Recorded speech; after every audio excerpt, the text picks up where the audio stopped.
Yo Joe, and welcome to the G.I. Joe Rundown for 2021 Total Cobra Island. It's morphin' time! Yo Joe! So 2021 was an interesting year for the G.I. Joe Classified series. I feel like its early rough spots have been ironed out and we're on to a better place. But it's a little rocky to get there. So what am I talking about? Well, we had 20 figures released this year, of which 12 were retail and 8 were exclusive, which is really nice to see. A majority retail release for a line is a healthy amount.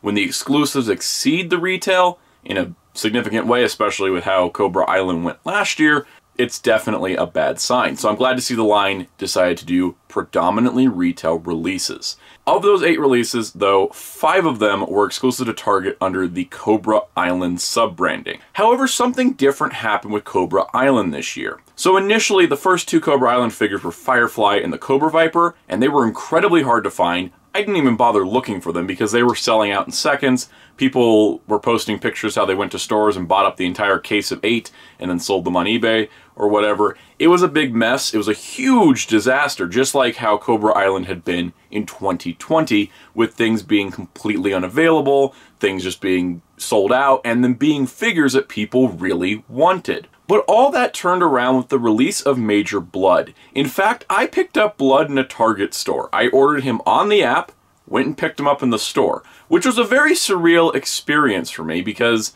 well, I bought a Target Cobra Island exclusive by ordering him for pickup and then telling me, go pick it up. It was very bizarre, but over the course of the next few months, Target actually re-released not only Firefly, Viper, and Major Bludd to the Target website, as well as having some options in store. They also reissued the previous year's offerings for Cobra Island, including Roadblock, Beachhead, Baroness, the Cobra Trooper, and I don't think there was any others. But the point is that all the Cobra Island exclusives came out again.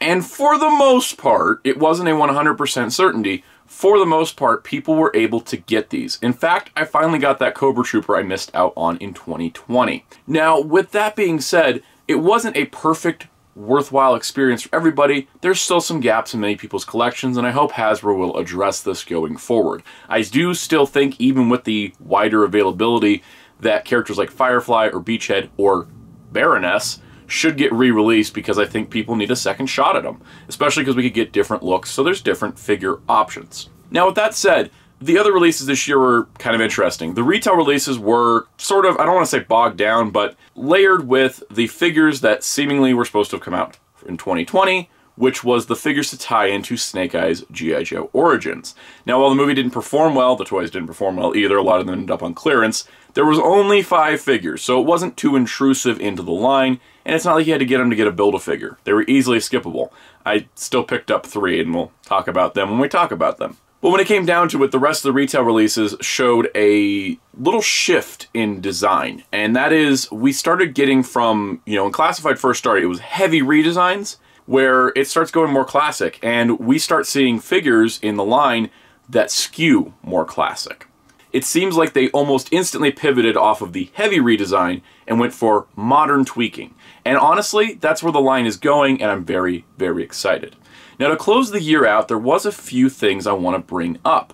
First of all, there were 2 Target exclusives that were available for pre-order for multiple days where I didn't hear of many cancellations. In fact, most of them shipped, and people found them in store in large quantities. That was Breaker and Barbecue. Chalk it up to them not being, as popular characters, or the fact that Target actually got their crap together. It definitely seemed like the ordering process for me was easy. I ordered them, and I was like, I guess I got them ordered. And then they shipped, and there it was. In fact, and I actually canceled my Breaker pre-order because I found him in store first. So, whole complete 180 from the previous year. In addition to that, distribution for the line finally picked up, maybe with the arrival of the Snake Eyes movie toys, just as a planogram, but I was able to find stuff in store, especially the way with Flint and Lady Jaye. It's very prominent in my area, and I'm able to find figures on shelf. In fact, I bought the repaint of Scarlett because I found her in a store. So in the end, did they fix all the problems of the line? No, because every line is always going to have problems. However, I feel like this year was not necessarily a standout for its figures, even though there's a lot of great figures, and we'll talk about those. I feel like it was a transition from hard to find, super modern redesigns to easier to find, easier to obtain, and then also newer, more classic designs that are updates. And to close out the year, there were a couple releases that snuck out through Walmart and I think Amazon, and that was the Cobra Bat and the Cobra Alley Viper. Because they only made it out to 2 stores and not 3, which is my rule to include in a rundown video, we're going to talk about those in 2022. In fact, I'm still waiting on GameStop to ship mine, so, you know, can't include them in the video anyways, even though I have 3 of each on order. So we'll talk about those next year. But with that said, it is time to dive into the 20 figures released this year, and of those, the 14 I picked up. So let's begin. So first up, I want to discuss the field repaints. These are reissues of Roadblock, Duke, and Scarlett in different colors that are more natural, less the gold, less cartoony. And I actually picked up Scarlett because I found her in store, and I think that her colors overall work better than the original release, and I actually like the way they applied the face paint to her. So overall, it's not something I'm going to rebuy every figure for, but it's cool that they gave us more options on these characters. So for the rest of the video, we're going to be going in number order just to make it simple. So first up, we have number 16, Snake Eyes from the movie, released in Wave 5. I didn't pick this up just because I didn't necessarily like this version of Snake Eyes that much. But overall, seems like a solid figure. Number 17, Storm Shadow, also released in Wave 5. Again, solid looking figure, and I may have picked this one up until the point where they announced the more classic Storm Shadow that's coming out next year. Number 18, Akiko. Now, Akiko was a new character created for the Snake Eyes movie, and I picked up this figure mostly because she was on sale for $5 on Amazon, and for that, she's perfectly serviceable. It's a nice ninja woman for the shelf, and her 2 swords, in addition to her bladed bow staff, make for nice accessories. Number 19, Baroness from the movie. Now, this is our first retail release Baroness, and it's actually a really nice figure. I like the fact that her glasses have ridges and a way to hold onto her face really tightly. She does come with 2 swords that I don't remember her using at all, but they have nice Cobra design, and then she also comes with a submachine gun as well as a silencer. So overall, a very good figure of Baroness.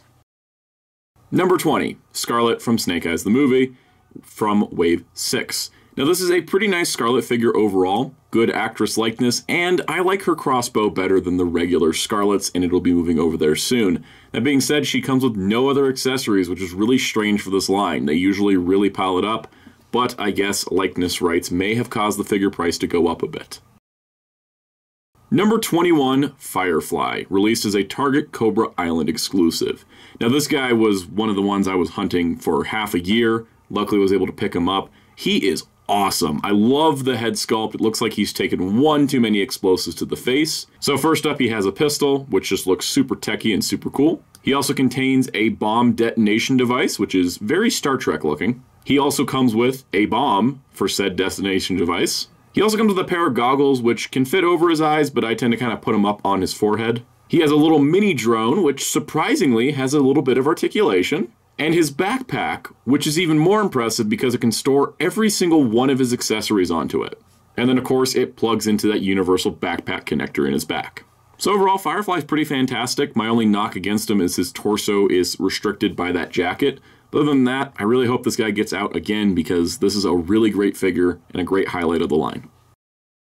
Number 22, the Cobra Viper, also a Cobra Island exclusive to Target. The first Cobra Viper here, I'm hoping gets a normal release so we can army build these because I only have one currently, but he overall looks really fantastic. The metallic paint on the face shield especially. What's really cool about this is he includes a scarf as well as a pair of goggles, which just seems weird because it doesn't fit over his eyes or where his eyes would be behind the face shield. He also includes a pistol, which is a standard pistol we've seen in the line, and it can holster in a pretty standard holster. He also includes a rifle that I think looks super awesome, and he comes with a backpack which has a lot of molded pieces on it but can't really hold any of his weapons. Of course, it plugs into his back. Overall, the Viper is fantastic, and I can't wait to see like a retail version of this, maybe without the goggles and the scarf, because I would love to army build this figure. Number 23 is Zartan, released in Wave 3 of the line. This is such a good figure and such a great update to a classic design. I love that they kept the crop top, I love that they kept the overall armor look, and his hood is removable so you can actually see his entire face. Accessories-wise, he includes a pistol, which I think looks awesome. He also includes a really cool knife that even has a trigger finger grip part to it. I don't know what that's called, I'm just throwing out words. Which also can holster in the holster on the back of his hip. He includes kind of a couple odd accessories, which is a snake head and a monkey's paw, which is strange. I know it's sort of a voodoo thing, but kind of weird for Zartan. Those can store on his belt though, which is really cool. Now his backpack is kind of interesting because it looks very boring, but it actually opens up and yeah, there's a face inside, which creeps me out, but he's the master of disguise, I guess. Said face doesn't really fit on him or clip on him in any way, so it's sort of useless. That being said, the backpack can hold his accessories, including his weird voodoo stuff. And of course, it plugs into his back. Overall, Zartan is a fantastic modern update to a classic look. It invokes the classic look without superseding it, and I really, really like this figure. Number 24 is Cobra Infantry, released alongside Zartan in Wave 3.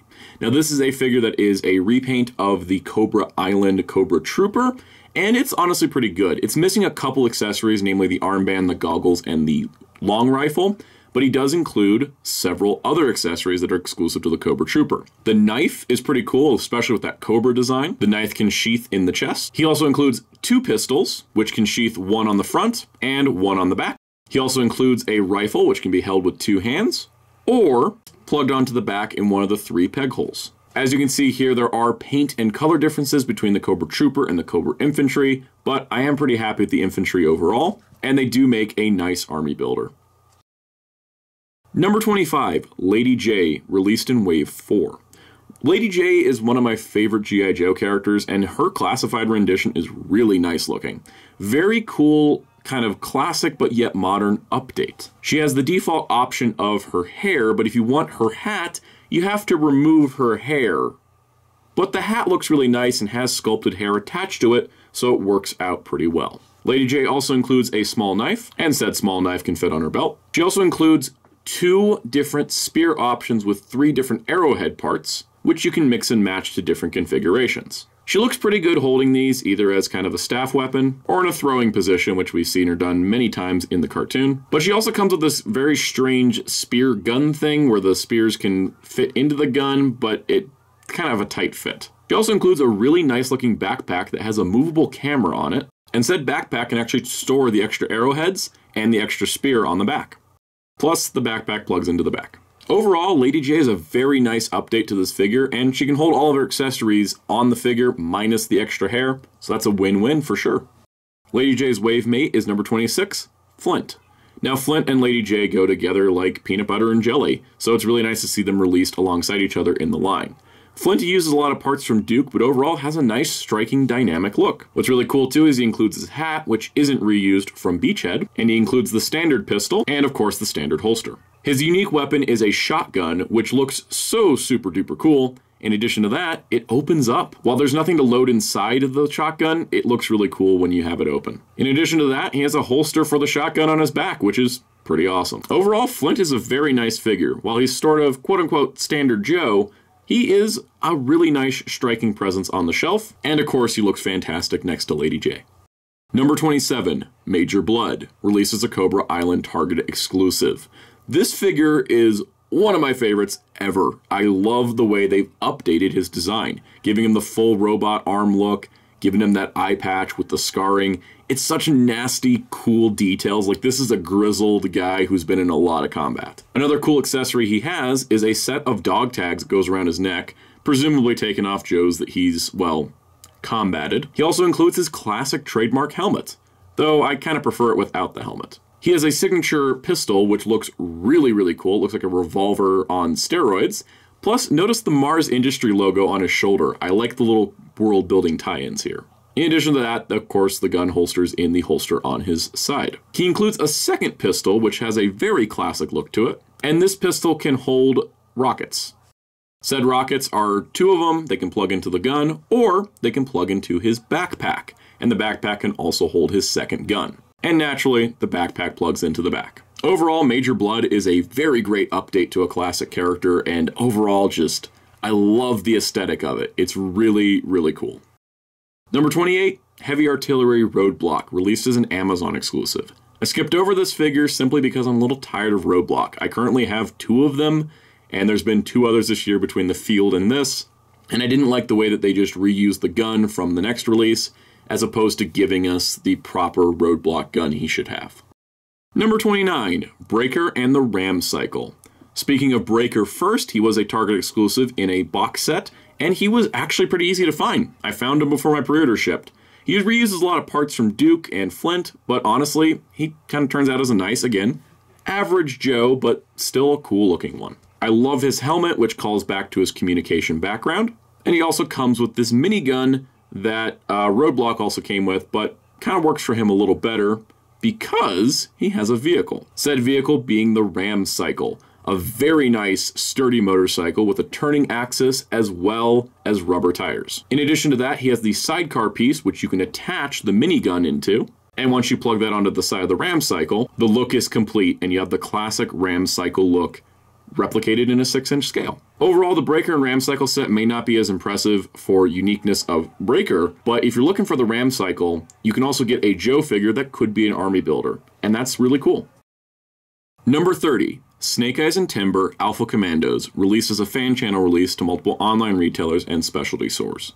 This is the classic Snake Eyes brought to life in Classified. In addition to having that very early look, he has a ton of accessories. First up, he has a new knife, which just looks super cool, and a new holster for said knife. He has the pistol and silencer from the Hasbro Pulse 00 Snake Eyes release, and the holster from that release as well. In addition to that, he includes the Uzi that he came with in the 00 release, and 2 new guns, including 1 rifle and another rifle. I'm not good with gun names, I apologize. And overall, Alpha Commando Snake Eyes makes a very stark contrast to the other 2 Snake Eyes figures previously released, with the retail one on the left and the Hasbro Pulse one on the right. It's especially good to get those guns from the Hasbro Pulse one out again. Naturally, a big draw for many people is Timber. And Timber here looks just fantastic. He's a very nice looking wolf action figure. In addition to that, he's incredibly articulated in ways I did not anticipate for what seemed like a pack-in figure. And yes, the set cost $40, but honestly, Timber seems worth it. He even includes an extra head, which just gives him a whole different vibe. Timber is super fun to have on the shelf, and I'm glad that we have him in the line. And I don't mind the Snake Eyes because there's a lot of newness to him. So this 2-pack may not be for everybody, but if you're looking for Timber, and you're looking for a very different Snake Eyes that could pose as anyone else, that's the wonder of G.I. Joe, it's a really, really nice set. Number 31, Master of Disguise Zartan. This is a Hasbro PulseCon exclusive. It's a fairly nice set. It's a repainted Zartan with now color-changing plastic to replicate his blue look from the show, and a bunch of accessories. I'm really happy with the Zartan I got, so I ended up skipping over this one. Number 32, Barbecue. The final Cobra Island Target exclusive. Congratulations, everyone. We escaped. This is a really nice figure, though. I really like the way that Barbecue has always been rendered. And as a fireman / infantryman, he looks really, really cool. His accessories include a small fireman's axe that can store on his hip. He has a larger one that he can hold with 2 hands. And his backpack also includes a fire hose and a nozzle pistol so he can put out fires. What's really cool is that you can plug the backpack into the back, and then the nozzle goes into a holster like a pistol. The axe can also plug onto the backpack. I love the way that the fireman's hose and nozzle looks because it just really gives him a really cool, unique vibe. And overall, Barbecue's just a really cool looking figure, and I'm really glad they got into the line this early. Now, of course, the moment you've probably been waiting for, my top 10 figures of the year. So, let's begin. Number 10, Breaker and the Ram Cycle. Number 9, Flint. Number 8, Cobra Infantry. Number 7, Firefly. Number 6, Lady Jaye. Number 5, Cobra Viper. Number 4, Snake Eyes and Timber. Number 3, Barbecue. Number 2, Zartan. And number 1, as you may know, Major Bludd. And that's my top 10, but if you have your own, leave it in the comments down below. So overall, that's all the figures in 2021 for the G.I. Joe Classified series. I thought this year was actually pretty fantastic, and overall, I think we got a lot of really great figures out of it. I'm really excited for 2022 and beyond. This line has a lot of potential, and I hope it doesn't get squandered. So that does it for this video. I really enjoyed this year of G.I. Joe figures, and I'm really excited for next year. Spirit looks amazing. And honestly, this line seems like it's heading in a good new direction, so we'll be checking in again next year for the 2022 rundown to see how that next year went. I'm excited to see where it goes, but there's nothing guaranteed, and we'll talk about it then. If you enjoyed this video, please leave a like, leave a comment, and tell me what your favorite G.I. Joe character is, your favorite figure of the year, and or what you think is the most exciting figure coming up.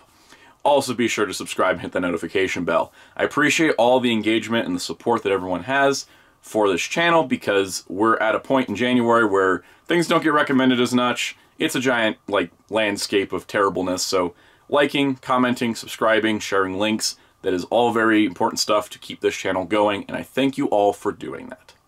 Also be sure to check out Hero Club at Hero-Club for geek news and more, and my awesome graphic designer on Twitter at DarkClaw643. And until next time, this is Soundout saying, Yo Joe!